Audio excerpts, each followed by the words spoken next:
Hello student, आज आपका topic current electricity का लेक्चर नंबर 3, जिसके अंतर्गत हम आज रेजिस्टेंस और साथ ही साथ रेजिस्टिविटी, कंडक्टेंस, कंडक्टिविटी के बारे में पढ़ेंगे।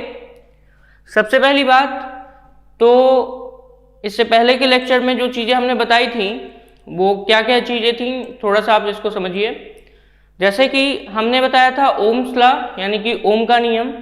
ओम्स लॉ के अकॉर्डिंग हमने बताया था कि मान लेते हैं आपके पास कोई एक कंडक्टर है और उस कंडक्टर की फिजिकल जो दशाएं हैं, यानी कि अगर हम भौतिक दशाओं की बात करें तो फिजिकल कंडीशंस को अगर हम कांस्टेंट रखें, मतलब उसमें कोई चेंजिंग ना करें, तो ऐसे समय में उस कंडक्टर के सिरों के बीच लगने वाला विभवांतर उसमें प्रवाहित धारा के अनुक्रमानुपाती होता है। मतलब अगर फिजिकल कंडीशंस जैसे हम उसकी लंबाई ना बढ़ने दें, टेम्परेचर ना बढ़ने दें, ठीक है, और साथ ही साथ उसके अगर हम बात करें तो उसमें कोई भी तरीके का फिजिकल यानी कि भौतिक अवस्था में चेंज ना आने दें, तो ऐसे समय अगर हम उसके सिरों के बीच यानी कि उसके जो एंड्स हैं, तो एंड्स के बीच अगर यहाँ पे मान लेते हैं ये कंडक्टर वायर है और इसके एंड्स के बीच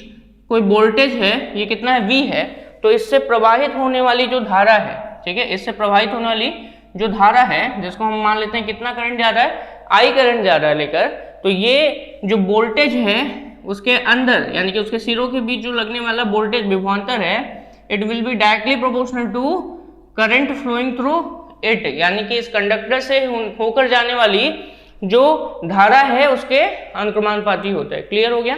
अब यहाँ पर हमने इससे रिलेटेड और भी चीजें बताई थी, इसको थोड़ा सा मैंने अगर देखें तो इसको जब हमने V directly proportional to I को यहाँ से प्रोपोर्शनलिटी का साइन हटाया था, तो प्रोपोर्शनलिटी का साइन हटाने पर V इक्वल टू हमको RI मिला था, और RI यहाँ पे जो R है इसको हम कहते हैं एक कांस्टेंट है। इस कांस्टेंट की वैल्यू क्या है, इसको हम नाम क्या देते हैं, रेजिस्टेंस का नाम देते हैं, जिसको हिंदी में कहते हैं प्रतिरोध, ठीक है। और ये रेजिस्टेंस किन्हीं चीज़ों पर डिपेंड करता है, जैसे कि directly proportional to length, resistance directly inversely proportional to area, और अगर हम इन दोनों को कंबाइन कर दें तो यहाँ से L अपॉन A और R equal to rho into L upon A, ये फॉर्मूला आपको मिल जाता है, जहाँ रो क्या है, रेजिस्टिविटी है, या इसको हम बोल सकते हैं स्पेसिफिक रेजिस्टेंस का नाम देते हैं, ठीक है। और यहीं पे साथ ही साथ हमने ये भी बताया था कि ओम्स लॉ को फॉलो करने वाले सर्किट को ओमिक सर्किट कहते हैं, ठीक है, या ओमीय परिपथ कहते हैं, और वहीं पे ओम्स लॉ को नहीं फॉलो करने वाले सर्किट को हम क्या कहते हैं, नॉन ओमिक सर्किट या अओमीय परिपथ कहते हैं, ठीक है। ऐसे ही कुछ डिवाइसेज हैं जो ओम्स लॉ को फॉलो करते हैं, कुछ हैं जो नहीं फॉलो करते। जो डिवाइसेज या जो परिपथ या जो सर्किट ओम्स लॉ को फॉलो करते हैं उनके लिए जो ग्राफ है हमेशा स्ट्रेट लाइन होता है, और स्ट्रेट लाइन ग्राफ हमेशा उसके ओरिजिन से होके जाता है, यानी कि y इक्वल टू mx, ठीक है। और वहीं पे अगर हम बात करें किसकी, नॉन ओमिक सर्किट की, तो नॉन ओमिक सर्किट मतलब जिसमें ओम्स लॉ अप्लाई नहीं होता है, तो ऐसे समय में आप वहाँ पर ग्राफ जो मिलेगा आपको, वो आपको कैसा मिलेगा, एक कर्व लाइक ग्राफ मिलेगा, जिस पे हर एक पॉइंट पर आपको रेजिस्टेंस क्या मिलेंगे, अलग अलग मिलते हैं, ठीक है। तो ये आपका क्या था, एक तरीके से अगर देखा जाए तो ये आपका अगर बताएं तो ये रेजिस्टेंस था और साथ ही साथ ओम्स लॉ। अब इसके बाद हम लोग पढ़ेंगे इसके यूनिट और डायमेंशन के बारे में। एक बार हम लोग फिर से इसके बारे में देख लेते हैं। सबसे पहली बात, रेजिस्टेंस क्या है। रेजिस्टेंस की अगर बात करें, यानी कि अगर हम बात करें किसकी, प्रतिरोध की, तो ये सब्सटेंस की प्रॉपर्टी है, ठीक है, जिसके द्वारा यह अपने अंदर बहने वाले या प्रवाहित होने वाले धारा को अपोज करता है, यानी कि उसका विरोध करता है, ठीक है। मतलब अपने अंदर से होकर धारा को प्रवाहित नहीं होने देता है उसका अपोज करता है यानी कि विरोध करता है। क्लियर हो गया। वहीं पे फार्मूला ऑफ रेजिस्टेंस की बात करें तो formula of resistance R equal to rho into l upon a. जहां पे रो की बात करें तो रो क्या है, रेजिस्टिविटी है। ठीक है, रो क्या है, रेजिस्टिविटी किसका, मटेरियल ऑफ द कंडक्टर, मतलब कंडक्टर जिस पदार्थ का बना है उस पदार्थ की रेजिस्टिविटी है, यानी कि स्पेसिफिक रेजिस्टेंस है, विशिष्ट प्रतिरोध है, या इसी को प्रतिरोधकता भी कहते हैं। रेजिस्टिविटी को हम क्या कहते हैं, प्रतिरोधकता भी कहते हैं। तो चलिए हम यहाँ पे इसकी यूनिट देख लेते हैं। हम सबसे पहले हम इस पे क्या देखेंगे, रेजिस्टेंस यानी कि प्रतिरोध की हम यूनिट देखेंगे।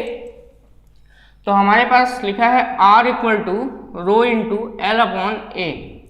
यहाँ पे अगर हम इसकी यूनिट देखना चाहें तो यूनिट के लिए सबसे पहली बात तो आपको ये पता होना चाहिए, कि R की यूनिट क्या है, या R की मात्रक। तो R की मात्रक यहाँ पे ओम होता है। इसको लिखने का तरीका OHM से लिखते हैं, क्योंकि जॉर्ज साइमन ओम यानी कि जिन्होंने ओम्स लॉ की डिस्कवरी की या जिन्होंने ओम्स लॉ को दिया था, उनके नाम पर ही इसका जो यूनिट रखा गया वो क्या रखा गया, ओम रखा गया। और इसका सिंबल ओमेगा बना के ऐसे करते हैं, इसको हम कहते हैं ओमेगा। ये सिंबल किसका है, ओमेगा। तो अगर कहीं पे भी ऐसे बना हो तो ये ओमेगा का सिंबल है, जो आपके किसके लिए है, रेजिस्टेंस के लिए दिया जाता है, यानी कि प्रतिरोध का मात्रक ये है। ठीक है, यहीं पे अगर हम बात करें SI यूनिट की, ठीक है, तो SI यूनिट इसका क्या है, यहां से भी आप निकाल सकते हैं। SI यूनिट इसका क्या है, अगर हम देखें तो R इक्वल टू होता है V अपॉन I, होता है कि नहीं होता है। अभी कुछ देर पहले V इक्वल टू IR आपने पढ़ा, तो R इक्वल टू क्या होता है, V अपॉन I। और यहाँ से ये हो गया किसमें, वोल्ट। और यहीं पे अगर हम देखें करंट, तो करंट किसमें हो गया, एम्पियर। तो ये भी इसकी यूनिट है, वोल्ट पर एम्पियर इसकी यूनिट है। यहीं पे ओम तो आपको पता ही है कि ओम कहते हैं, ये सब इसके SI यूनिट है। और अगर यहाँ पर हम इसके डायमेंशनल फार्मूला की बात करें, किसकी बात करें, डायमेंशनल फार्मूला की, तो डायमेंशनल फार्मूला होता है ml2t-3a-2। कितना होता है, अगर हम इसके विमीय सूत्र की बात करें, किस सूत्र की बात करने जा रहे हैं, विमीय सूत्र की। ठीक है, तो विमीय सूत्र निकालने का भी तरीका होता है जो आपको पता होगा। चलिए बात करते हैं विमीय सूत्र निकालने का तरीका। तो सबसे पहले आपको V का विमीय सूत्र पता होना चाहिए, और विमीय सूत्र निकालना मैंने आपको यूनिट एंड मेजरमेंट में समझा दिया है। अब V इक्वल टू पहले आपको पता होना चाहिए, मैंने बोला था हर एक क्वांटिटी का अगर आपको विमीय सूत्र चाहिए तो सबसे पहले उसका आपको फॉर्मूला पता होना चाहिए। तो अगर हमें रेजिस्टेंस यानी कि प्रतिरोध का विमीय सूत्र चाहिए, किसका, प्रतिरोध का हमें क्या चाहिए, विमीय सूत्र चाहिए। तो इसके लिए सबसे पहले हमें क्या पता होना चाहिए, R इक्वल टू, मतलब R इक्वल टू V का विमीय सूत्र, V का कौन सा सूत्र, विमीय सूत्र, अपॉन I का विमीय सूत्र, I का विमीय सूत्र। और विमीय सूत्र यानी कि ये है DF। DF का मतलब मैंने शॉर्टकट में लिखा है, इसको कहते हैं डायमेंशनल फॉर्मूला, यानी कि विमीय सूत्र। तो हमें V का विमीय सूत्र पता होना चाहिए, I का विमीय सूत्र पता होना चाहिए। ठीक है, तो चलिए हम V का विमीय सूत्र निकालेंगे। कैसे निकालेंगे समझिए, V इक्वल टू होता है W अपॉन Q। कितना होता है, V इक्वल टू होता है W अपॉन Q होता है। अब W अगर बात करें तो ये है यहाँ पे कार्य, ठीक है, और Q क्या है, आवेश है। ठीक है, यानी कि इसको हम क्या लिखते हैं, चार्ज लिखते हैं। ठीक है, इसको क्या लिखते हैं, चार्ज लिखते हैं। और कार्य को क्या लिखते हैं हम लोग, वर्क लिखते हैं। तो कार्य का विमीय सूत्र आपको बहुत अच्छे से पता है, क्या होता है, ml2t-2, ml2t-2। ये किसका होता है, कार्य का। वहीं पे आवेश, आवेश को क्या लिख सकते हो आप, आवेश को लिख सकते हो धारा गुणे समय, यानी कि आपने पढ़ा है Q इक्वल टू होता है I इंटू टी। कितना होता है, I इंटू टी, तो यहाँ से धारा गुणे समय, और धारा का जो यूनिट है वो क्या है ए, और समय का यूनिट है टी, तो यहाँ से क्या हो गया AT। ये किसकी वैल्यू होगी Q की, तो यहाँ पे आपने किसकी वैल्यू पुट कर दी, आवेश के विमीय सूत्र का मान रख दिया AT। अब इसको अगर सॉल्व करें, ठीक है, इसको अगर हम लोग सॉल्व करें तो देखो A ऊपर जाएगा और यहाँ पे T है तो T भी ऊपर जाएगा, तो ये हो जाएगा ml2 T-3 A-1 A inverse, ये बोल सकते हैं।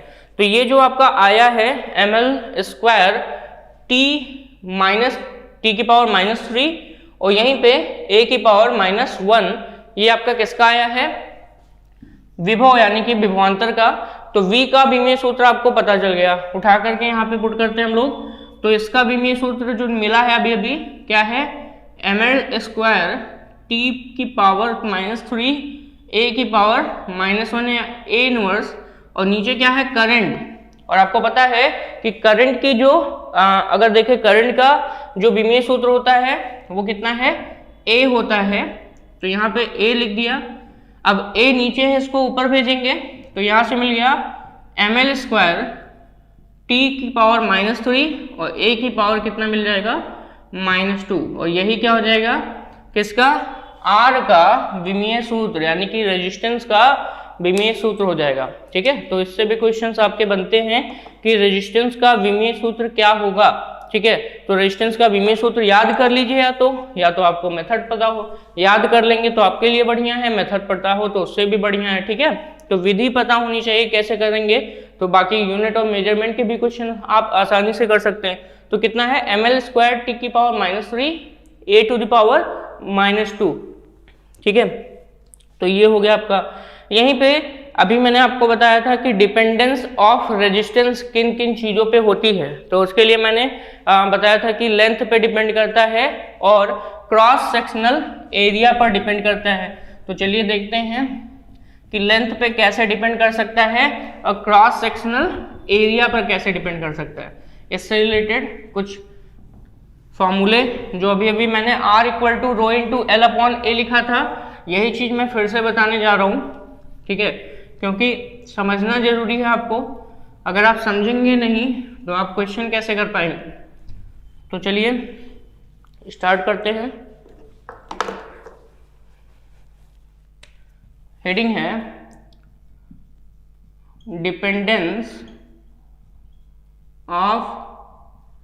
डिपेंडेंस ऑफ रेजिस्टेंस यानी कि R, डिपेंडेंस ऑफ यहाँ पे क्या है रेजिस्टेंस। तो सबसे पहले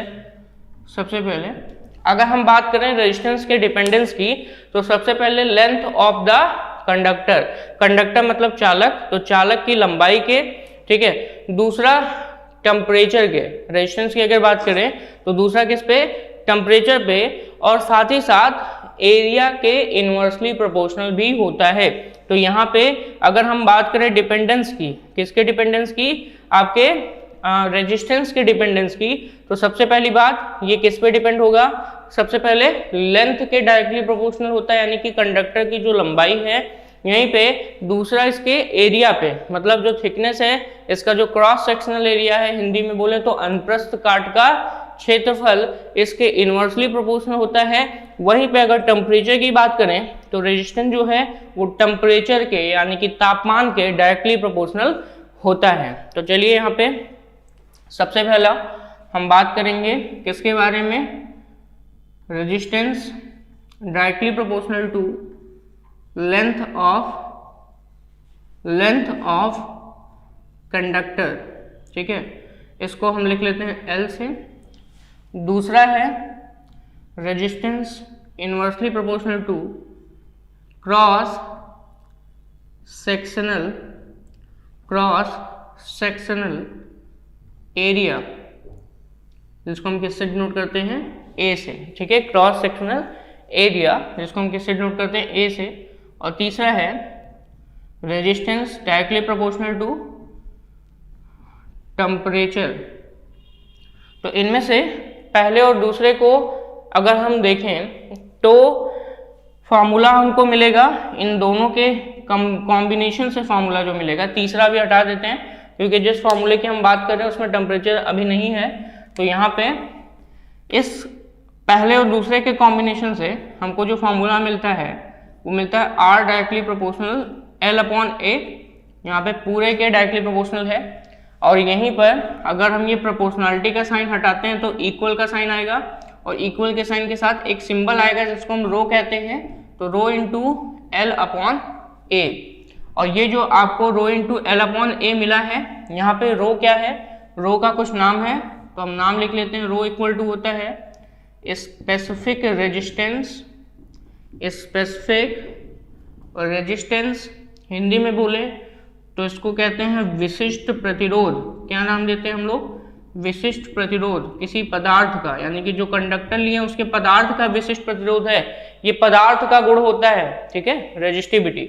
और हमेशा रखिए पदार्थ अगर आपने कॉपर का लिया यानी कि कोई भी मेटल आपने लिया है जो कॉपर हो या सिल्वर हो या एल्यूमिनियम हो या कुछ भी हो, तो उसका रेजिस्टिविटी फिक्स है। मतलब आप कॉपर का एक वायर ले, कॉपर का दूसरा वायर, कॉपर का तीसरा वायर ले ले, या कॉपर का 1000वां वायर ले ले, मतलब तार ले ले, तो यहाँ पर जो रेजिस्टिविटी है अगर मान लेते हैं कॉपर की A है, तो जितने भी वायर आप कॉपर के लें, चाहे जितनी थिकनेस हो, चाहे जितना उसका लेंथ हो, रेजिस्टिविटी आप उतनी ही रखेंगे जितना उसका होता है, ठीक है। तो रेजिस्टिविटी ये बदलती नहीं है, ठीक है। इसको हम क्या कहते हैं, विशिष्ट प्रतिरोध यानी कि स्पेसिफिक रेजिस्टेंस यहाँ पे, और इसी को हम रेजिस्टिविटी के भी नाम से, रेजिस्टिविटी यानी कि प्रतिरोधकता के नाम से भी जानते हैं। किस नाम से जानते हैं, प्रतिरोधकता के नाम से भी जानते हैं। क्लियर,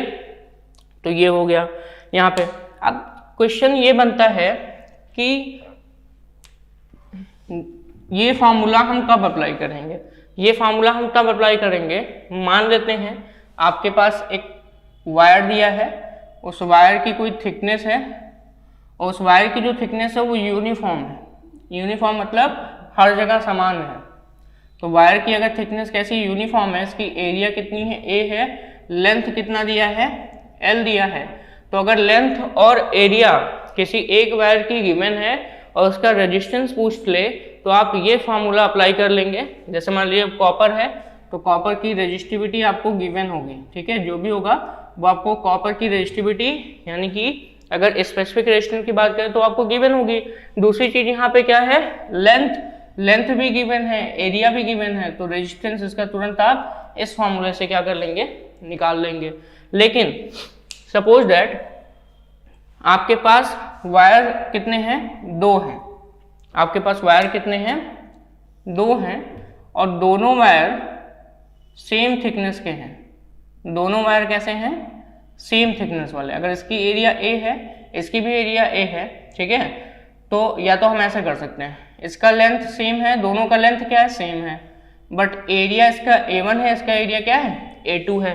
तो ऐसे समय में अगर लेंथ सेम हो तो हम फार्मूला क्या बनाते हैं, ध्यान से सुनिएगा। ये तो हमें फार्मूला मिल गया, तो चलिए फार्मूले पे हम ये फार्मूला हम एक साइड में रहने देते हैं क्योंकि इसका काम पड़ेगा अभी। आप ये तो समझ गए कि स्पेसिफिक रेजिस्टेंस या प्रतिरोधकता या रेजिस्टिविटी किसे कहते हैं, तो ये चीज़ समझिए। क्वेश्चन है यहाँ पे, क्वेश्चन क्या है, कंडीशन है। तो पहला कंडीशन ये है, if length of 2 wires are equal, ये लंबाई 2 वायर्स की क्या हो, इक्वल हो यानी कि समान हो, ठीक है, and areas are different, and areas are different, मतलब उसकी एरिया कैसी हो, अलग अलग हो। तो जैसे कि आप यहाँ पे देख रहे हैं कि लेंथ दोनों वायर का सेम है और एरिया उसके क्या है, डिफरेंट है, और दोनों वायर अलग अलग वायर ना हो करके एक ही वायर है, यानी कि कॉपर का ये भी है और कॉपर का ये भी है, बस वायर जो है उसकी थिकनेस अलग है, लेंथ भी सेम है। तो ऐसे समय में इसका भी रो सेम होगा, इसका भी रो सेम होगा, यानी कि रेजिस्टिविटी सेम होगी। तो यहाँ पे फॉर्मूला बनता है इस कंडीशन में, इसका रेजिस्टेंस कितना है मान लेते हैं R1 और इस वाले का रेजिस्टेंस कितना है R2। तो यहाँ से रिलेशन ये बनता है R1 upon R2 equal to A2 upon A1। ये फार्मूला आपको अप्लाई करना होगा जब भी कभी आप रेजिस्टेंस की वैल्यू निकालोगे। अब यहाँ पर क्या है A2 A1 इसलिए किया क्योंकि यहाँ पे R और A में इनवर्स रिलेशन है, यानी कि व्युत्क्रमानुपाती है एक दूसरे के। तो जब भी कभी दोनों का आप डिवाइड करेंगे मतलब R1 डिवाइडेड बाई R2 तो A2 ऊपर चला जाएगा, यानी कि A1 कहाँ चला जाएगा, नीचे चला जाएगा, इनवर्स प्रोपोर्शनल है। ठीक है, तो ये तब मिला जब आपके एरियाज डिफरेंट थे, यानी कि क्षेत्रफल डिफरेंट है। और दूसरी चीज क्या है, यहाँ पर जो वायर की लेंथ है, ठीक है, कंडक्टर की जो लेंथ है, लंबाई है, चालक तार की लंबाई है, वो क्या है, समान है। क्लियर हो गया। यहीं पे दूसरा सिचुएशन क्या है, दूसरा सिचुएशन क्या है, इसी का just opposite, if length of two conductor wires, ठीक है, if length of two conductor wires are, यहां पे क्या हो जाएगा, different and areas are same. क्या है, एरियाज आर सेम, मतलब अगर एरिया क्या हो यहाँ पे सेम हो तो ऐसे समय में क्या करेंगे, एरियाज क्या है यहाँ पे, ये आपका दिख रहा है कि नहीं दिख रहा है, हाँ दिख रहा है। ठीक है, तो यहाँ पे एरियाज आर क्या हो, सेम हो, तो ऐसे समय में क्या होगा भाई, एरिया सेम है तो लेंथ के डायरेक्टली प्रोपोर्शनल, तो फॉर्मूला क्या बनेगा, R1 R2 equal to L1 upon L2। मतलब ऐसे समय में इसकी लेंथ L1 है, L2 है और एरिया क्या है, सेम है। तो एरिया अगर सेम है तो इस समय सिचुएशन क्या बनेगा, ये L1 अपॉन L2 का रिलेशन बनेगा, तो ये हो गया। और अगर सिचुएशन ये हो कि दोनों बदल रहे हो, A1 A2, ठीक है, मतलब एक तरीके से देखें लेंथ भी अलग अलग है, एरिया भी अलग अलग है, तो ऐसे समय में आपका जो फॉर्मूला पड़ेगा, formula number 3, when both are different, मतलब बदल रहे हो या चेंज हो रहे हो, तो ऐसे समय में R1 upon R2 equal to L1 upon L2 into A2 upon A1। ठीक है, A2 अपॉन A1, क्योंकि दोनों बदल रहे हैं तो इस समय ये फॉर्मूला चलेगा। तो ये बात ध्यान में रखनी है कि कब क्या कौन सा अप्लाई करना है, ठीक है, कब क्या सिमिलर है और कब क्या डिफरेंट है, उस बेसिस पर आपको इसको क्या करना है, सॉल्व करते रहना है क्वेश्चंस को। अब यहीं पे हमने बात की है किसकी, टेम्परेचर की, और टेम्परेचर पर भी रेजिस्टेंस क्या होता है, डायरेक्टली प्रोपोर्शनल होता है, यानी कि अगर तापमान बढ़ाएंगे तो तापमान बढ़ाने पर जो रेजिस्टेंस है वो बढ़ता है। ठीक है, तापमान बढ़ाने से रेजिस्टेंस क्या होगा, बढ़ेगा, क्योंकि क्राउडिंग बढ़ेगी, और क्राउडिंग बढ़ेगा तो क्राउडिंग जितना ज़्यादा हो जाएगा उससे क्या होगा, इलेक्ट्रॉन्स की, यानी कि फ्री इलेक्ट्रॉन्स की जितनी ज़्यादा क्राउडिंग होगी तो मूव करने में दिक्कत होगी, यानी कि उनको चलने में दिक्कत होगी, और जब चलने में दिक्कत होगी तो इससे उनका अगर देखें तो रेजिस्टेंस बढ़ जाएगा, और रेजिस्टेंस बढ़ जाएगा मतलब सीधी सीधी बात, करंट का फ्लो क्या हो जाएगा, स्लो हो जाएगा, यानी कि उसकी जो करंट की स्पीड है या प्रवाहित होने की दर है वो धीरे हो जाएगी। क्लियर हो गया। चलिए आगे बढ़ते हैं। यहीं पे तीसरा भी मैंने लिखवाया था डिपेंडेंस में कि रेजिस्टेंस जो है ये, यानी कि जो प्रतिरोध है ये डायरेक्टली प्रोपोर्शनल है किसके, टेम्परेचर के। टेम्परेचर मतलब यहाँ पे अगर बात करें तो किसके डायरेक्टली प्रोपोर्शनल है, तापमान के। तो मान लेते हैं कुछ टर्म्स मैं यहाँ पे ले रहा हूँ, R0 RT, ठीक है, R0 RT, इसको बोलेंगे, इसको बोलते हैं रेजिस्टेंस ऑफ किसका, कंडक्टर का एट 0 डिग्री सेल्सियस, यानी कि चालक का प्रतिरोध कितने डिग्री सेल्सियस पर, 0 डिग्री सेल्सियस पर। ठीक है, यहीं पे अगला T है, इसको कहेंगे resistance of conductor at T degree Celsius, मतलब कितने डिग्री ताप पर? T डिग्री ताप पर इसका प्रतिरोध, किसका? चालक तार का प्रतिरोध, वो कोई भी चालक तार हो तो उसका प्रतिरोध हम दो टेम्परेचर पे ले लेते हैं। एक हमें पता है कि 0 डिग्री हमें टेम्परेचर दिया गया है, और दूसरा हमारे पास अननोन टेम्परेचर, मतलब यहाँ पे T डिग्री सेल्सियस है, इसको हम बदल सकते हैं। ठीक है, यहीं पे अल्फा इक्वल टू दिया है टेम्परेचर कोफिशिएंट, टेम्परेचर कोफिशिएंट, इसको कोफिशिएंट कहते हैं, और कोफिशिएंट का मतलब होता है गुणांक। कोफिशिएंट इसको बोलते हैं ताप गुणांक। क्या नाम देते हैं? ताप गुणांक का नाम देते हैं। तो टेम्परेचर कोफिशिएंट हो गया किसका? रेजिस्टेंस का, यानी कि प्रतिरोध का। क्लियर? तो ऐसे समय में जो फॉर्मूला बनता है वो बनता है RT equal to R0 1 plus alpha T. ठीक है, ये फॉर्मूला बनता है। ठीक है, इससे रिलेटेड आपको क्वेश्चंस मिलेंगे, और जब हम इसके न्यूमेरिकल्स कराएंगे, ठीक है, तो आपको वहाँ पे हम ये सारे क्वेश्चंस क्लियर करेंगे। तो RT equal to R0 1 plus alpha T, और यहाँ पे RT आप जानते हो कब? T डिग्री सेल्सियस पर जो कंडक्टर है उसका रेजिस्टेंस है। यहीं पे R0 क्या है या R0 क्या है? Resistance of conductor at 0 degree Celsius. यहीं पे अल्फा क्या है? टेम्परेचर कोफिशिएंट, यानी कि ताप गुणांक। और टेम्परेचर कोफिशिएंट क्वेश्चन में गिवन होता है, और यहाँ पे जो वैल्यू हमने यहाँ पे ली है, कौन सी वैल्यू? ये सारी वैल्यू। यहाँ पे जो टेम्परेचर है वो आपको पता है कि डिग्री सेल्सियस में लेना है, क्योंकि मैंने लिखा भी है डिग्री सेल्सियस में ही है। और अगर अल्फा की वैल्यू आप निकालना चाहते हो, ठीक है, तो अल्फा की वैल्यू इस फॉर्मूले से आप आसानी से निकाल सकते हो। अल्फा इक्वल टू हो जाएगा RT minus R0 upon R0 into T. Alpha की वैल्यू कभी कभी निकालने को पूछ लेते हैं, तो फॉर्मूला लिख लेते हैं alpha equal to RT minus R0 divided by R0 into T. ये टेम्परेचर है, यहाँ से अल्फा की वैल्यू भी आप निकाल सकते हो। अल्फा की वैल्यू निकालने को आ सकता है क्वेश्चन में, या कंपेयर करके दो मतलब आपको रेजिस्टेंस दे दें, उसकी वैल्यू निकालने को आप दे दे कि अलग अलग दो टेम्परेचर हैं, उन दो टेम्परेचर पर आप क्या करो? वैल्यू निकालो। किसकी? RT1 और RT2। तो ऐसे समय में आप क्या करेंगे? एक इक्वेशन इससे बनाएंगे और एक दूसरे टेम्परेचर का इक्वेशन इसी से बनाएंगे। और आपको पता है R0 की वैल्यू अगर देखें तो सेम रहेगी, तो उसको कट कर देंगे तो रेशियो बना लेंगे। ठीक है, इस इधर का लेफ्ट साइड का एक रेशियो, राइट साइड का एक रेशियो।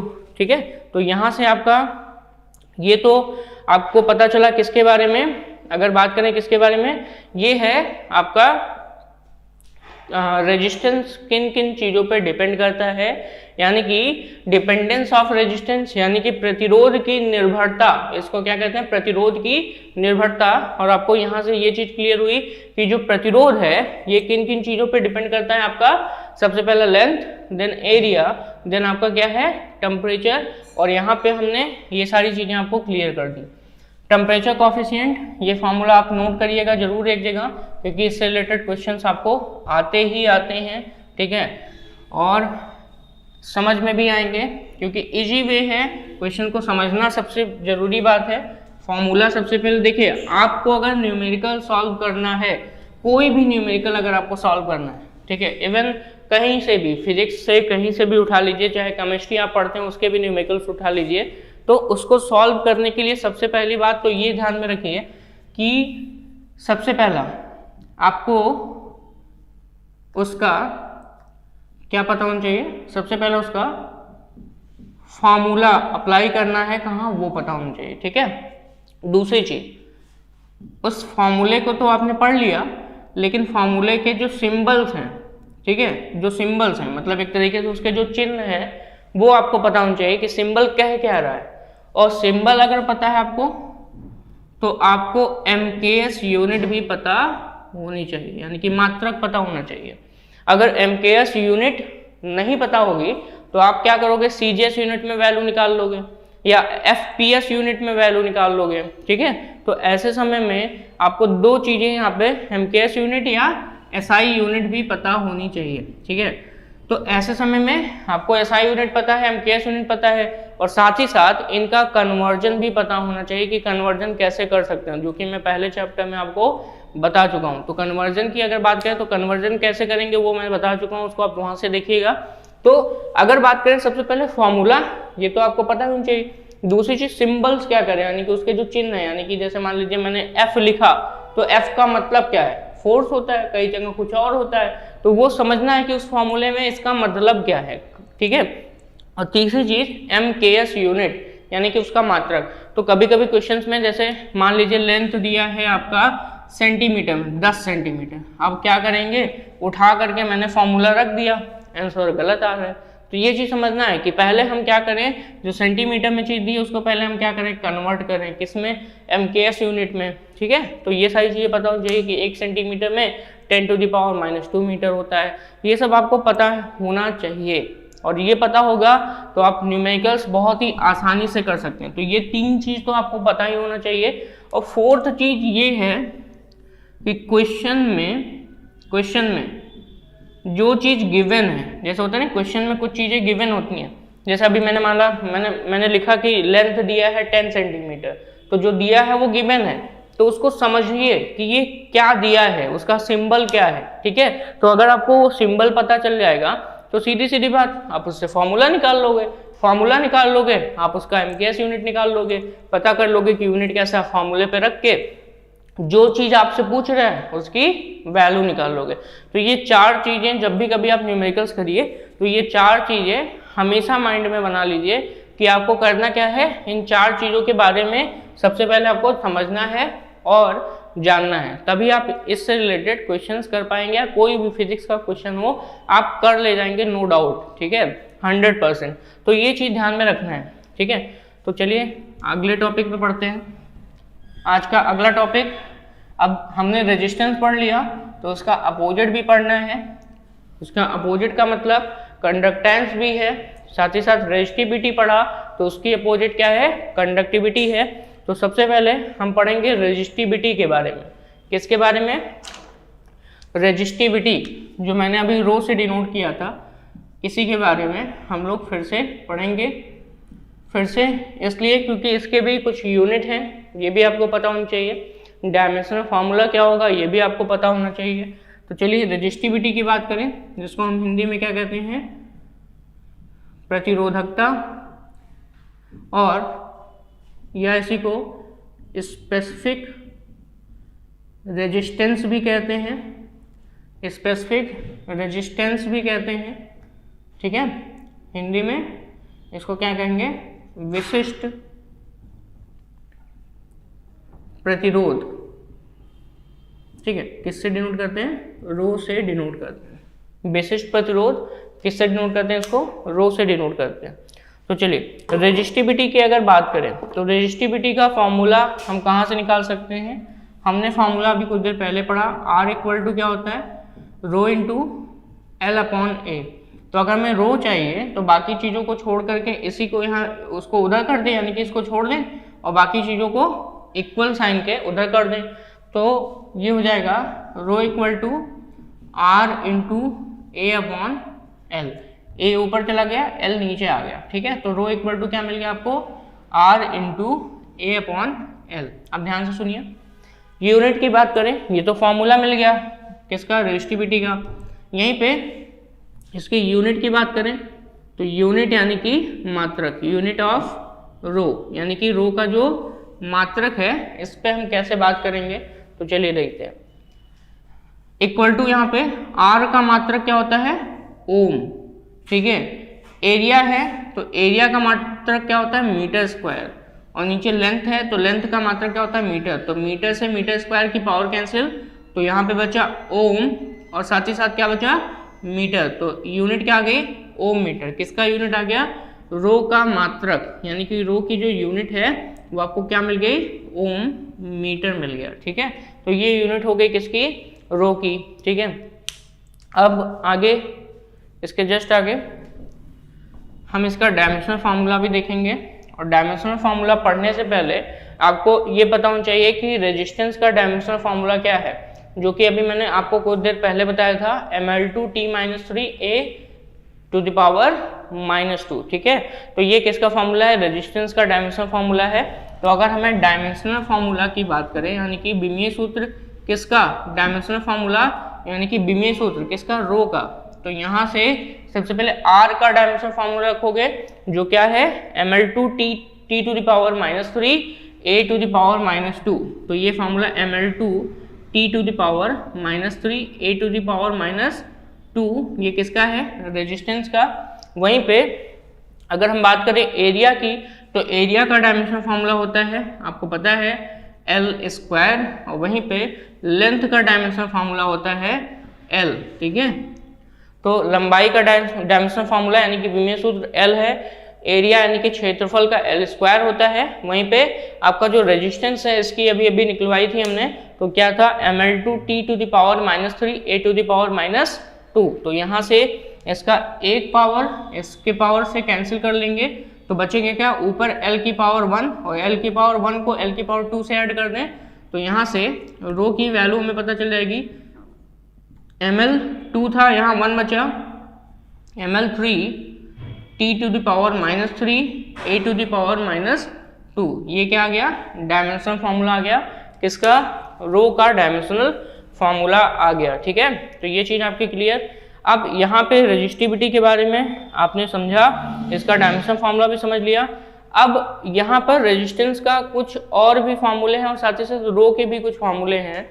और रो का जो फॉर्मूला वो क्या है, रो इक्वल टू m/n² टाउ। ये समझिए, रो इक्वल टू होता है m/n² tau. Rho equal to m/n² tau, ये तो एक फॉर्मूला है ही। इसके अलावा भी ये फॉर्मूला है, ये फॉर्मूला किसके लिए लगाएंगे समझिए।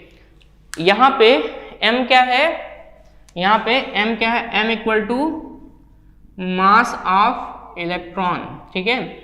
मास ऑफ इलेक्ट्रॉन जिसकी value 9.1 into 10 to the power -31 kilogram होता है, ठीक है। यहीं पे अगला अगर n की बात करें तो n इक्वल टू है नंबर ऑफ फ्री इलेक्ट्रॉन, ठीक है, इन अ गिवन वॉल्यूम या पर यूनिट वॉल्यूम, ठीक है, ऑफ कंडक्टर। यहीं पे इसको बोलते हैं फ्री इलेक्ट्रॉनों यानी कि मुक्त इलेक्ट्रॉनों की संख्या। E इक्वल टू होता है चार्ज ऑफ इलेक्ट्रॉन और इसकी वैल्यू आपको पता है 1.6 into 10 to the power -19 coulomb के बराबर होता है, ठीक है। और यहाँ पे टाउ क्या है, टाउ इक्वल टू है, टाउ का मतलब इसको कहते हैं रिलैक्सेशन टाइम, यानी कि हिंदी में क्या कहते हैं इसको कहा जाता है श्रांति काल। हिंदी में क्या कहते हैं, श्रांति काल के नाम से जानते हैं। तो ये सारी वैल्यूज आपकी या जो टर्म्स हैं वो इस फॉर्मूले से रिलेटेड है, रो इक्वल टू m/n² टाउ, ठीक है। तो रो इक्वल टू m/n² टाउ। और ऐसे ही अगर हम रेजिस्टेंस के फॉर्मूले की बात करें तो यहाँ पे रेजिस्टेंस का भी फॉर्मूला है, वो भी क्या कहता है, सेम ऐसे। अगर रेजिस्टेंस का भी एक फॉर्मूला निकालें तो रेजिस्टेंस का जो फॉर्मूला वो है ml/ne² टाउ इंटू ए। अब ये कहेंगे ये कहाँ से, तो यहीं से ये फॉर्मूला निकाला गया है, ठीक है। कैसे समझिए, R यानी कि जो रेजिस्टेंस है, इस रेजिस्टेंस का फॉर्मूला है ml/ne² टाउ इंटू ए, ठीक है। ये फॉर्मूला है रेजिस्टेंस यानी कि प्रतिरोध का। और अगर हम इसके इतने पोर्शन को अलग रखें, इसके इतने पोर्शन को अलग रखें तो इस फॉर्मूले से आप कंपेयर करें तो L/A अलग है, यहाँ पे देखिए L/A अलग है। तो रो की जगह अगर देखें तो इतना सिर्फ और सिर्फ पार्ट आ रहा है कि नहीं आ रहा है, कितना m/ne² टाउ। तो इसीलिए रो इक्वल टू क्या हो गया, m/ne² टाउ, ठीक है। ये आपका रेजिस्टेंस का फॉर्मूला है, ये रो का फॉर्मूला इतना निकल के आया। तो यहाँ पे कंफ्यूज नहीं होना है, रो का दो फॉर्मूले मैंने बताया आपको, एक बताया R इंटू A/L, एक बताया m/n² टाउ। अब आपको क्वेश्चन अगर दिया जाए, मान लीजिए एरिया दिया हो, लेंथ दिया हो, ठीक है, रेजिस्टेंस गिवन हो, तो आप ये फॉर्मूला लगाओगे, ठीक है। वहीं पे अगर आपको क्या दिया हो, मास दिया हो, ये सारी चीजें दी हो, चार्ज ऑफ इलेक्ट्रॉन दिया हो, रिलैक्सेशन टाइम दिया हो, तो आप कौन सा फॉर्मूला लगाएंगे, रो इक्वल टू ये m/n² टाउ का फॉर्मूला अप्लाई करेंगे, ठीक है।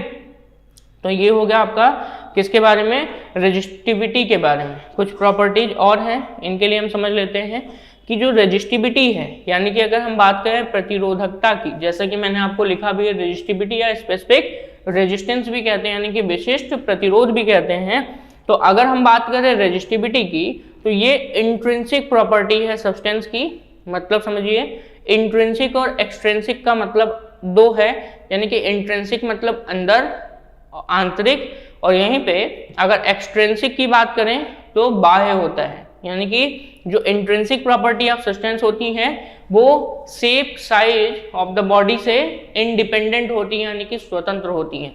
मतलब उन पे ना तो शेप का कोई इफेक्ट पड़ता है, ना ही साइज का इफेक्ट पड़ता है, उन पे सिर्फ और सिर्फ उसके रेजिस्टिविटी, यानी कि अगर हम बात करें तो उसके इलेक्ट्रॉनों की संख्या या इलेक्ट्रॉनों के नंबर्स का उस पर इफेक्ट पड़ सकता है। तो यहाँ पे जब भी कभी रेजिस्टिविटी की बात करेंगे, यानी कि प्रतिरोधकता की, तो ये पदार्थ का खुद का गुण है, यानी कि पदार्थ की इंट्रिंसिक प्रॉपर्टी है। तो अगर हम पदार्थ के गुण को अगर उसमें उसकी लंबाई बढ़ाएं, यानी कि उसकी भौतिक दशा को बदलें, तो उससे उस पर कोई इफेक्ट पड़ने वाला नहीं है। ठीक है, तो ये बात ध्यान में रखना है। दूसरी चीज, अगर हमारे पास डिफरेंट सब्सटेंसेज हैं, ठीक है, तो उनकी रेजिस्टिविटी भी अलग अलग होती है। जैसे मान लीजिए कॉपर है, तो कॉपर का आपका अलग रेजिस्टिविटी है, वहीं पे आपका सिल्वर का अलग है, वहीं पे आपका क्वार्टज है तो क्वार्टज का भी अलग है। तो एक तरीके से रेजिस्टिविटी की बात करें तो रेजिस्टिविटी हमेशा याद रखिए कि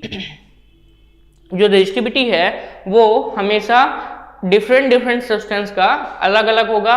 लेकिन एक ही सब्सटेंस के अगर 100 वायर 1000 वायर लिए गए हों, जैसे कि मैंने आपको पहले भी बताया, तो उसकी रेजिस्टिविटी आपको हमेशा सेम दिखेगी, चाहे उसकी लेंथ कितनी भी बड़ी क्यों ना हो। ठीक है, तो इसीलिए जब भी कभी बात करेंगे तो रेजिस्टिविटी हमेशा याद रखिए कि इंट्रिंसिक प्रॉपर्टी है किसकी, कोई भी सब्सटेंस की। तो चलिए, क्या रेजिस्टिविटी सिर्फ और सिर्फ कंडक्टर्स की होती है? क्या किसी और की रेजिस्टिविटी नहीं हो सकती है?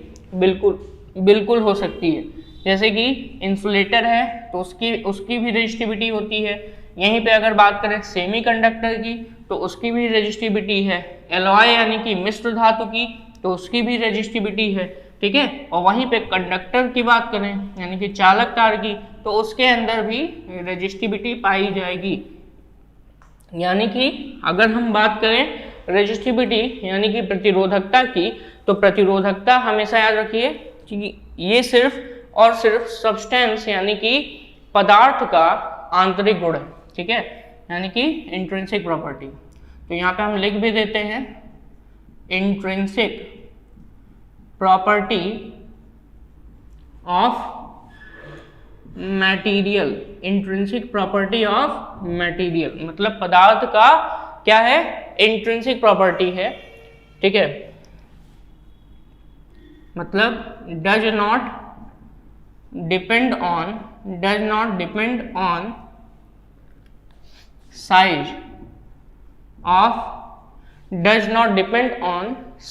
ऑफ यहां पे अगर बात करें तो साइज ऑफ वायर, ठीक है, या एरिया ऑफ वायर। क्लियर? तो यहाँ पे इंट्रिंसिक प्रॉपर्टी है। दूसरी चीज है does not depend on size of wire या एरिया ऑफ वायर, मतलब इसके लेंथ पे भी डिपेंड नहीं करता, यानी कि लंबाई पे डिपेंड नहीं करता, और साथ ही साथ उसके एरिया पर भी डिपेंड नहीं करता है। क्लियर? तो ये हो गया किसके बारे में, रेजिस्टिविटी की प्रॉपर्टी यानी कि विशेषता के बारे में। दूसरी चीज यहाँ पर हमने भी बात किया रेजिस्टिविटी किसकी ज़्यादा होगी, तो सबसे पहले हम बात करेंगे इंसुलेटर की। इंसुलेटर की रेजिस्टिविटी सबसे ज़्यादा होती है। देन रेजिस्टिविटी एलॉय की सबसे ज़्यादा होती है। मतलब अगर बात करें रेजिस्टिविटी के डिक्रीजिंग ऑर्डर का, तो सबसे पहले इंसुलेटर का यानी कि अचालक या कुचालक पदार्थों का, एलॉय मतलब यहाँ पे अगर बात करें तो मिश्र धातुओं का, फिर रेजिस्टिविटी होती है सबसे ज़्यादा सेमीकंडक्टर की। देन सबसे कम यहाँ पे अगर देखें तो रेजिस्टिविटी होती है कंडक्टर्स की। किसकी होती है? कंडक्टर्स यानी कि जो चालक पदार्थ होते हैं इनकी रेजिस्टिविटी सबसे कम होती है। तो रेजिस्टिविटी का जो ऑर्डर है, डिक्रीजिंग ऑर्डर है, वो सबसे पहले क्या है यहाँ पे, इंसुलेटर हो गया, देन आपका एलॉय हो गया, एलॉय के बाद आपका क्या है, सेमीकंडक्टर यानी कि अर्धचालक, और यहाँ पे रेजिस्टिविटी देखें तो कंडक्टर्स की ये हो गया। यहीं पे सबसे ज़्यादा इंसुलेटर में अगर देखें तो इंसुलेटर में सबसे ज़्यादा रेजिस्टिविटी होता है, और इंसुलेटर में भी सबसे ज़्यादा होता है मैक्सिमम फॉर, ठीक है, मैक्सिमम फॉर एक नाम है क्वार्ट्ज का, ठीक है, QUARTZ, ठीक है। और क्वार्ट्ज में कैसा क्वार्ट्ज होना चाहिए? फ्यूज्ड, फ्यूज मतलब पिघला हुआ, तो मैक्सिमम फॉर फ्यूज्ड क्वार्ट्ज, ठीक है, ये सबसे ज़्यादा रेजिस्टिविटी शो करता है। और यहाँ पे अगर हम कंडक्टर्स की बात करें तो कंडक्टर में कम हो रहा है, और कम सबसे कम किस में होगा? मिनिमम फॉर सिल्वर, ठीक है, मिनिमम फॉर सिल्वर। इसीलिए सिल्वर की रेजिस्टिविटी इतनी कम होती है कि इसकी वजह से उसको बेस्ट कंडक्टर भी कहा जाता है, यानी कि सबसे अच्छा सुचालक माना जाता है। क्लियर हो गया? तो ये ध्यान में रखिएगा। यहीं पे अगर रेजिस्टिविटी की बात करें तो जैसे जैसे इम्प्योरिटी बढ़ाएंगे किसी भी पदार्थ के अंदर, वैसे ही उसकी रेजिस्टिविटी भी बढ़ेगी और उसका मैकेनिकल स्ट्रेस भी बढ़ेगा, यानी कि अगर उस पर यांत्रिक हम प्रतिबल अप्लाई करें तो वो भी बढ़ेगा। और साथ ही साथ अगर हम किसी भी पदार्थ में इम्प्योरिटी यानी कि अशुद्धता बढ़ा रहे हैं तो उसकी रेजिस्टिविटी क्या होगी? इंक्रीज करेगी, ठीक है। और वहीं पे रेजिस्टिविटी टेम्परेचर पर भी डिपेंड करता है, यानी कि तापमान पर भी डिपेंड करता है। ये जो पॉइंट मैं बोल रहा हूँ ये पॉइंट आप नोट करिए, एक जगह नोट करिए, जिससे कि आपको क्लियर है। क्योंकि आप अगर इस वीडियो को देख रहे हैं तो आपको सबसे पहली बात तो ये ध्यान में रखना है कि क्वेश्चन बनते कैसे। मैं हर एक चीज को पॉइंट में समझा रहा हूँ आपको। पॉइंट में समझाने का मतलब ये है कि एक वन लाइनर आपका क्वेश्चन बन रहा है कि रेजिस्टिविटी किस पे डिपेंड करती है? टेम्परेचर पे डिपेंड करती है, ठीक है। किसकी? कंडक्टर की रेजिस्टिविटी टेम्परेचर के डायरेक्टली प्रोपोर्शनल होती है। तो ये सारी चीजें मैं आपको बता रहा हूँ, इसको नोट करते चलिए, ठीक है। तो यहाँ पे अगर हम बात करें रेजिस्टिविटी यानी कि प्रतिरोधकता की, तो जैसा कि मैंने आपको बताया इम्प्योरिटी यानी कि अशुद्धता बढ़ाने पे क्या होगा? बढ़ेगा। और जितनी ज़्यादा शुद्धता बढ़ाएंगे उतना ही ज़्यादा उस वायर पर स्ट्रेस बढ़ेगा, जिससे उसके इसमें जो इलेक्ट्रॉन्स हैं उसके फ्लो होने की दर क्या हो जाएगी? घट जाएगी, ठीक है, यानी कि कम हो जाएगा। वहीं पे रेजिस्टिविटी टेम्परेचर पे भी डिपेंड करता है, क्योंकि रेजिस्टेंस अगर टेम्परेचर पे डिपेंड कर रहा है तो रेजिस्टिविटी भी टेम्परेचर पे डिपेंड करेगी। और अगर आपने अभी पढ़ा कि रेजिस्टेंस तब बढ़ता है जब आप टेम्परेचर बढ़ाते हो, तो ऐसे ही रेजिस्टिविटी भी इंक्रीज करती है अगर आप क्या करें? टेम्परेचर को इंक्रीज करें, ठीक है। किसके लिए? मेटल्स के लिए। तो ये आपका हो गया किसके बारे में? रेजिस्टिविटी के बारे में। वहीं पे अब हम बात करेंगे किसकी? कंडक्टिविटी की, और साथ ही साथ कंडक्टेंस की। चलिए हम बात करते हैं कंडक्टिविटी की। कंडक्टिविटी और रेजिस्टिविटी को हम एक साथ इसलिए बता रहे हैं क्योंकि कंडक्टिविटी रेजिस्टिविटी का जस्ट उल्टा होता है, यानी कि रेसिप्रोकल होता है। तो जैसे हम कहते हैं reciprocal of resistivity is known as conductivity. तो चलिए अब हम बात करेंगे कंडक्टिविटी की। और कंडक्टिविटी को हम स्पेसिफिक कंडक्टेंस भी कहते हैं, यानी कि विशिष्ट चालकता भी कहते हैं, या विशिष्ट चालक भी कहते हैं। तो यहाँ पे हम पढ़ने क्या जा रहे हैं? अगला जो टॉपिक है वो है कंडक्टिविटी। कंडक्टिविटी, इसे हम क्या नाम देते हैं? इसे हम नाम देते हैं, ठीक है, चालकता। जैसे प्रतिरोधकता ऐसे ही चालकता, ठीक है। और कंडक्टेंस मतलब होता है चालन, ठीक है। तो यहाँ पे कंडक्टिविटी, इसको हम कहते हैं रेसिप्रोकल ऑफ, इसको कहा जाता है क्या? रेसिप्रोकल ऑफ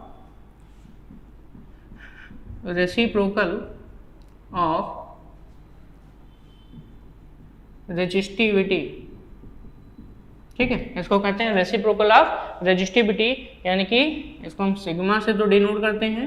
तो सिग्मा इक्वल टू हो जाएगा 1/ρ। क्या हो जाएगा? Sigma equal to 1/ρ। और सिग्मा इक्वल टू 1/ρ तो जो भी यूनिट होगी रो की वो इसकी यूनिट होगी, लेकिन पलट जाएगी। तो यहाँ पे अगर हम इसकी यूनिट देखें मात्रक, तो यहाँ पे मात्रक हो जाएगा ओम इनवर्स मीटर इनवर्स, ठीक है। ये हो जाएगा ओम इनवर्स, और साथ ही साथ क्या हो जाएगा?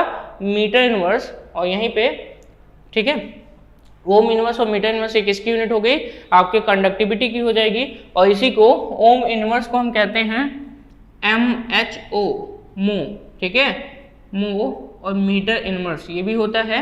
और MHO को यानी कि जो ओम इनवर्स है इसी को हम साइमन भी कहते हैं। तो साइमन, इसको हम एक और नाम देते हैं साइमन मीटर इनवर्स, क्या बोल सकते हैं, साइमन मीटर इनवर्स भी कह सकते हैं, ठीक है। तो ये इसकी यूनिट हो गई किसकी, आपके किसके बारे में, जो कंडक्टिविटी है इसकी यूनिट हो गई, ठीक है। यहीं पर अगला हमारा है वो है कंडक्टेंस, किसके बारे में, कंडक्टेंस। जैसे प्रतिरोध है ऐसे कंडक्टेंस है, जैसे रेजिस्टेंस है ऐसे कंडक्टेंस है। और कंडक्टेंस को C से डिनोट करते हैं कई जगह G से भी डिनोट करते हैं। इसको कहते हैं चालन, ठीक है, इसको क्या कहते हैं, चालन कहते हैं। तो कंडक्टेंस यानी कि चालन, और जो चालन है ये किसका रेजिस्टेंस रेसिप्रोकल होता है, रेजिस्टेंस का। यानी कि जैसे सिंपल सी बात, अगर आपके पास रेजिस्टेंस है तो इसका उल्टा होगा कंडक्टेंस, वहीं पे अगर आपके पास क्या है, रेजिस्टिविटी है तो इसका उल्टा क्या होगा, कंडक्टिविटी। ये बात ध्यान में रखना है। तो यहाँ पे हम क्या पढ़ रहे हैं, आपको क्या बता रहे हैं, कंडक्टेंस के बारे में बता रहे हैं, यानी कि चालन के बारे में। तो ये भी इसके बारे में क्या लिखेंगे, रेसिप्रोकल ऑफ रेजिस्टेंस, ठीक है, मतलब प्रतिरोध का व्युत्क्रम होता है। तो यहाँ पे C इक्वल टू क्या मिलेगा, 1/R, ये इसका क्या हो गया फॉर्मूला। तो अगर कभी भी कंडक्टेंस निकालनी है तो C इक्वल टू 1/R। अब R के जो भी फॉर्मूले होंगे उसको अगर उल्टा रख देंगे तो वही आपका कंडक्टेंस के लिए काम में आ जाएगा। तो अगर रेजिस्टेंस का फॉर्मूला आपको याद है तो वहाँ से आप आसानी से इसको कर सकते हैं। और यहीं पे इसकी अगर हम यूनिट की बात करें यानी कि मात्रक की बात करें तो मात्रक क्या हो जाएगा, ओम इनवर्स, या इसको ऐसे भी सिंबल बना करके ओमेगा का सिंबल बनाओ, और ओमेगा का सिंबल बना करके उसके ऊपर इनवर्स का साइन लगा दो, या फिर इसको MHO से भी नोट करते हैं, या तो इसको साइमन भी कहते हैं। तो ये इसकी यूनिट हो गई किसकी, कंडक्टेंस की यूनिट होगी। क्लियर। तो ये जो आपने अभी भी जस्ट पढ़ा ये एक तरीके से क्या है, अगर देखें तो यहाँ पर ये जो वैल्यूज हैं ये आपके कंडक्टेंस और कंडक्टिविटी के साथ साथ रेजिस्टिविटी और रेजिस्टेंस की चीज़ें आज आपने क्लियर की। यहाँ पे ग्राफ बताएं तो ग्राफ और वोल्टेज और जो जैसा कि ओम्स लॉ में बताया था कि वोल्टेज, और अगर यहाँ पे हम वोल्टेज ले लें और इस एक्सिस पर हम करंट को ले लें तो यहाँ पे इसके बीच जो ग्राफ जाएगा वो कैसे जाएगा, स्ट्रेट लाइन जाएगा। और स्लोप जो है वो कहाँ पे बनेगा, मान लेते हैं स्लोप है थीटा, तो m इक्वल टू यानी कि स्लोप इक्वल टू क्या मिलेगा, tan थीटा, ठीक है। तो ये वैल्यू आपकी क्या आ जाएगी, अगर देखें तो ये कंडक्टेंस के लिए वैल्यू आ गई, ठीक है। क्यों कंडक्टेंस के लिए वैल्यू आई है, क्योंकि यहाँ पे अगर देखेंगे तो ये वैल्यू तो किसकी है, I की होगी, और ये वैल्यू किसकी होगी, V की होगी। तो यहाँ से tan थीटा इक्वल टू आपको क्या मिलेगा, tan theta equal to I/V मिलेगा। और जैसा कि आपको पता है कि कंडक्टेंस जो है रेजिस्टेंस का उल्टा होता है, और रेजिस्टेंस का फॉर्मूला होता है V/I। तो अगर कंडक्टेंस का फॉर्मूला देखें यानी कि C का फॉर्मूला तो हो जाएगा I/V हो जाएगा, क्योंकि अगर देखें यहाँ पे तो कंडक्टेंस किसका उल्टा है, या कंडक्टेंस किसका उल्टा है, रेजिस्टेंस का। तो रेजिस्टेंस की वैल्यू अगर उल्टी कर देंगे तो यहाँ पे कंडक्टेंस की वैल्यू आ जाएगी। तो बस हमने रेजिस्टेंस का जो ग्राफ था उसी में यानी कि ओम्स लॉ के अकॉर्डिंग जो ग्राफ मिला था उसी में एक्सेस बदल दिए हमने। वोल्टेज हमने ओम्स लॉ में यहाँ पे लिए थे और यहाँ पे नीचे वाले यानी कि एक्स एक्सिस पे हमने करंट लिया था। अब हमने बदल दिया, एक्स एक्सिस पे हमने वोल्टेज ले लिया यानी कि विभवांतर, और वाई एक्सिस पे हमने क्या ले लिया, करंट ले लिया। तब हमारा जो स्लोप मिल रहा है वो tan थीटा, और tan theta equal to I/V, जिसे हम क्या नाम देते हैं, कंडक्टेंस का नाम देते हैं। क्लियर। इसे हम क्या नाम देते हैं, कंडक्टेंस यानी कि C का नाम। तो ये जो ग्राफ है कंडक्टेंस का, तो थोड़ा सा ध्यान रखिए कि ग्राफ भी आपसे पूछ सकता है और ग्राफ में भी आपको चीजें पूछ सकता है कि रेजिस्टेंस का ग्राफ क्या होगा और कंडक्टेंस का ग्राफ क्या होगा। तो कंडक्टेंस के ग्राफ में नीचे की तरफ वोल्टेज का एक्सेस होगा और वाई एक्सेस पर आपका करंट का एक्सेस होगा। यहीं पे अगर हम बात करें रेजिस्टेंस के ग्राफ की, तो रेजिस्टेंस के ग्राफ में आपका एक्स एक्सिस पर किसका, करंट का क्या होगा, लाइन होगी यानी कि करंट की डायरेक्शन होगी, यहीं पे वाई एक्सिस पर वोल्टेज की लाइन होगी। ठीक है, क्लियर हो गया। तो ये जो ग्राफ है लाइन जा रही है कंडक्टेंस की लाइन है। ठीक है, तो आज के इस लेक्चर में बस इतना ही। इसके आगे के वीडियो में हम आपको स्ट्रेचिंग ऑफ वायर के साथ साथ जो आपके कॉम्बिनेशंस हैं और साथ ही साथ कॉम्बिनेशन में जिसमें सीरीज कॉम्बिनेशन, पैरेलल कॉम्बिनेशन और रेजिस्टेंस की जो कलर कोडिंग है इसके बारे में बताएंगे। Thank you so much.